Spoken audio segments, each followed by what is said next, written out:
Hello guys, welcome back to our channel. My name is Adana. Yeah, my name is Rumi. She's Rumi, as always. Yeah. We want to thank everyone who has subscribed to our channel. Thank you. Thank you so much. Thank you. Everyone who comments our videos, who like our videos, who share our videos. God bless you. God bless you. If you haven't subscribed, please subscribe to this channel. It helps us grow, and the Lord bless you.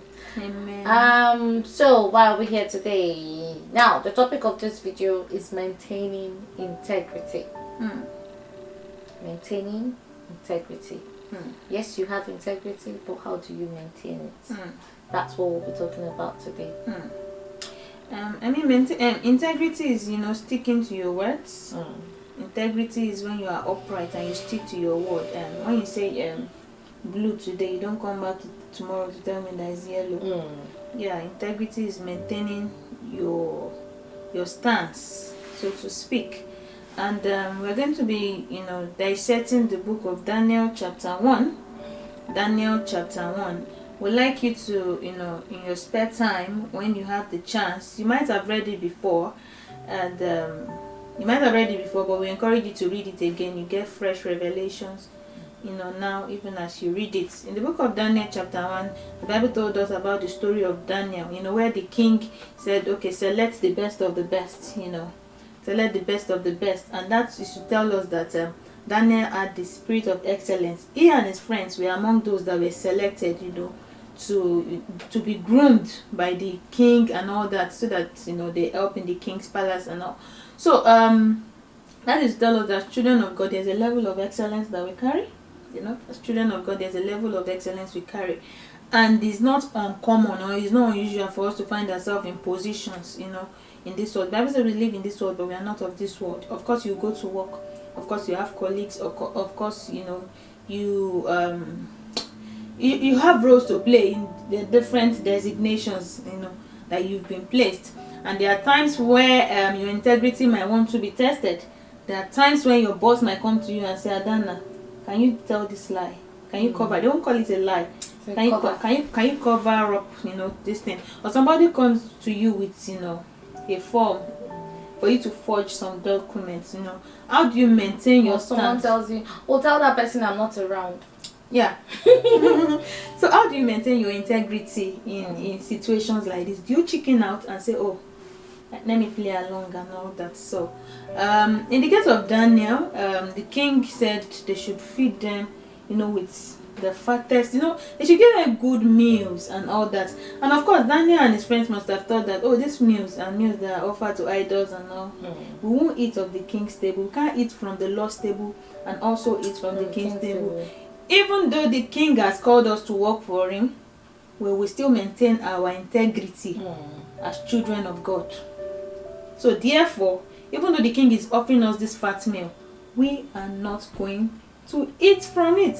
So 3 lessons we learn from this story. Number 1, they proposed in their hearts not to eat the king's meal. So they they made up their mind. Let's just say it in a layman's term that everyone will understand.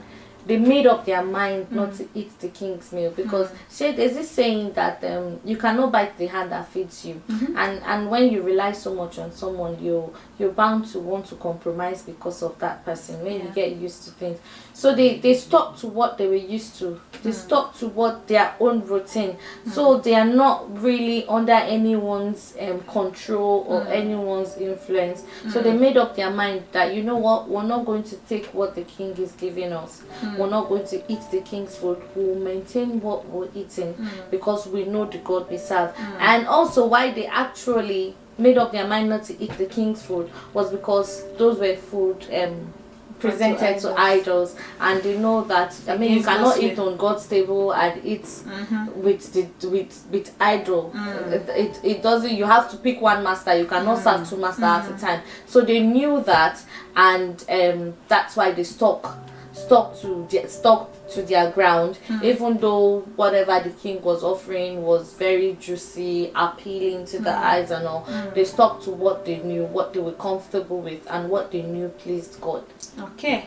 And they knew that God was everywhere with them, even though because that's a mistake a lot of us, people do a lot of secret things and feel like nobody is watching. But let's be mindful that God is watching. I was reading a post from one lady, her name is Ella. She posted that sometimes when she come on live, live broadcast, she makes sure she come. You can't come on live broadcast and be doing anyhow, or just be you are live. People are watching you worldwide. You can't take it back. You can't take it down. No. People have seen you, and that's it. So you comport yourself. There's a level of comportment that you have when you're on live TV. She said we should relate it with God. Now that's how God sees us. That live, God sees us like just that. There's an heavenly camera that is watching everybody. So whatever you do, it's being recorded. It's being recorded. So let's be conscious that God is watching us. So these people know that we are children of God. God is recording this. God is watching us. We can't eat the food that has been offered to idol, and of course God honored them. God honored them because they even looked better than those people that ate all the. They look better because they challenged them to say goat meat pepper soup. After a while, come and check those people that are eating those so-called things, and that is to tell us that it's not even about what you eat. No. Those people were not even as nourished. About the glory of God. It's about the glory of God. Yeah, the glory of God. Those people were not even looking as healthy and nourished as they were. So Adam have said it that you need to purpose in your heart, not to sin against God. Another thing we bring out from it, to maintain your integrity, purpose in your heart, not to sin against God. So it starts from the inside. Another thing we will say is to speak it confidently. So they went to the the chief official to tell them that okay, the king has said, the earthly king has said you should give us this. But we are not going to obey the instruction of the earthly king. We are sorry. We obey the instruction of the King of Kings, the heavenly King of Kings, of all, the King, the sovereign God, who has said you should not eat anything that is offered to idols. Please, we don't want to eat any of this meal. So they were confident. Some people will be bold enough to want to. They'll be like, we can't go against the king. You can't go against the king, and that is to tell us. Or let's just collect it and not eat it. Why collect it when they say dance that you will not dance? Don't even clap to it. Just leave it like that. Of course. So they were able to speak it out and say, okay, we don't want it, please. We don't want it, please. We are different. We are different. We are, we are children of God. We need to stand out and all that. God honored them. God honored them. And another thing, you have to respectfully and gracefully decline. Not rudely. If not, the slap that you receive. don't shout. Not don't insult, rudely. Not. You have to respectfully and gracefully decline such things. Like just the example she gave. Like say your boss says, "Cover for me." You can't tell me, "I'm a Christian. I can't do." They will fire you. This kind of thing, prayerfully, gracefully, and respectfully, and with the wisdom of God, you will decline. Generally, the leading of the Holy Spirit, what you are led to do at that particular point in time. You don't just, we know that the most important thing aggressively say no. Yeah, don't sin against God. Yeah. So we said, propose in your heart. We've said, speak it out. Another thing we would say is act it. Now you've thought about it. You've spoken it out. It's now to act it. And of course, they stuck by what they've said. They stuck by what they thought in their heart. They stuck by what they said, and they refused to eat, the king's meal. And of course, we were looking well nourished. The Lord rewarded them. The Lord rewarded them. Yeah, they were able to, interpret visions. They were able to interpret difficult dreams that even the best of the best astrologers, and what do they call them, could not, magicians and all, they couldn't even get an answer to these things. But and Daniel found favor in the eyes of the king as well. Yes. So I think it's a very, very, that chapter is those are the 3 lessons we learned from that chapter. Propose in your heart, speak it out, and act it with confidence, and also act it. Okay. Integrity matters for every child of God. It does. Even our God is a God of integrity. As He said it, will He not do it? He speaks and He acts. That's why one Bible verse actually says how do I put it again? He values His word even more than His name. Yes. He values His word. He honors His word even more than His name.